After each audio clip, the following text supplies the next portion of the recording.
নিজের চাচা, নিজের মা, নিজের ভাই, নিজের বোন মনে করে জানকে বাজি লাগিয়ে দিয়ে আপনাদের জন্য আমি লড়ছি বাংলায়।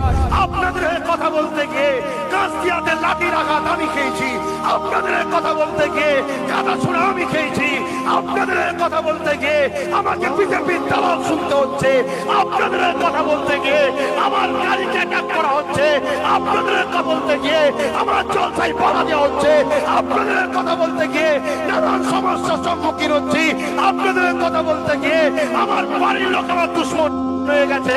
আপনাদের আজ আমি আপনাদেরকে জানতে চাই, আমারও তো সংসার আছে, আমারও মা বাপ আছে, আমারও জিন্দগি আছে, কি দরকার ছিল এই রাস্তায় নামা? আমিও তো টাকা পয়সা নিয়ে জলসা করে আরো 10টা পীরজাদা পীর সাহেবের মতো আরামের জিন্দগি কি করতে পারতাম? কি দরকার ছিল এই রিক্সে নামা? আজকে আমি এই জায়গায় নেমেছি, আগামী দিনে বাংলা যদি আমার কেউ ক্ষতি করে এর প্রতিশোধ নেওয়া দরকার আছে না?